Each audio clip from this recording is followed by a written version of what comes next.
Hello, welcome to my channel. నిమ్మకాయ పచ్చడి ఉడికించి చేసుకునే విధానాన్ని ఒకసారి తెలియపరుస్తున్నాను, తెలుసుకోండి ఒకసారి.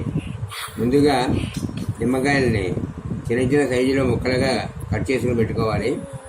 అదేవిధంగా పచ్చిమిరపకాయలని కాయని 2 ముక్కల కింద చేసుకొని కొంచెం పొడవుగా ఉంచుకునేలా చేసుకుంటే మనం మజ్జిగ అన్నంలో కానీ వాటిలో నంచుకుందుకు బాగుంటుంది. ముందుగా నిమ్మకాయ ముక్కలు చిన్నపాటిగా కట్ చేసుకుని ఆ నిమ్మకాయ ముక్కల్ని అలాగే పచ్చిమిరపకాయ ముక్కల్ని ఓ దగ్గర పెట్టుకోవాలి. బాండీలో కొంచెం నూనె వేసుకుని అందులో ఆవాలు, ఎండుమిరపకాయ ముక్కలు, మెంతులు, ఇంగువ ఈ 4 వేసి వేయించుకున్న తర్వాత కొద్దిగా 5-10 నిమిషాలు వేగిన తర్వాత మనం ముందుగా తయారు చేసి పెట్టుకున్నటువంటి ఈ నిమ్మకాయ ముక్కల్ని, ఈ పచ్చిమిరపకాయ ముక్కల్ని కూడా అందులో వేసుకోవాలి. ఆ తర్వాత మూత పెట్టి ఒక 10 నిమిషాల పాటు ఉడికించాలి. అనంతరం దాన్ని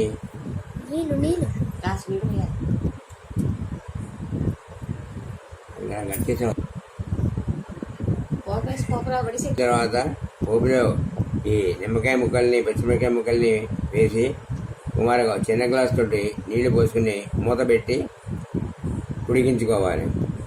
10 నిమిషాలు ఉడికిపోయిన తర్వాత నిమ్మకాయ మెత్తపడిందో లేదో ఒకసారి చూసుకోవాల్సిన పరిస్థితి ఉంటుంది. అనంతరం ఈ పసుపుని కొద్దిగా తీసుకొని అది కూడా ఇష్టమైన వాళ్ళు అయితే వేసుకోవచ్చు.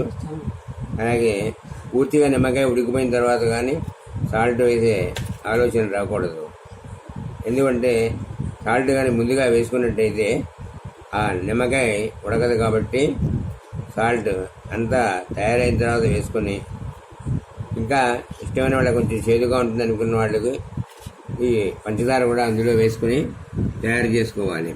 ఈ మొత్తం 4 అయిపోయిన తర్వాత కాసేపు అదే బాండీలో నీళ్లు ఉన్నాయో చూసుకొని, చాలకపోతే కొద్దిగా నీళ్లు పోసుకొని బాగా ఉడికించాలి. బాగా ఉడికిన తర్వాత ఆ నిమ్మకాయ కూడా పైకి తీసి ముక్కలుగా బాగా ఉడికేదో చూసుకొని వెంటనే మనం ఆ స్టవ్ని ఆర్పేసుకొని చల్లార్చిన తర్వాత ఆ యొక్క టేస్ట్ చూసినట్టయితే చాలా బాగుంటుంది.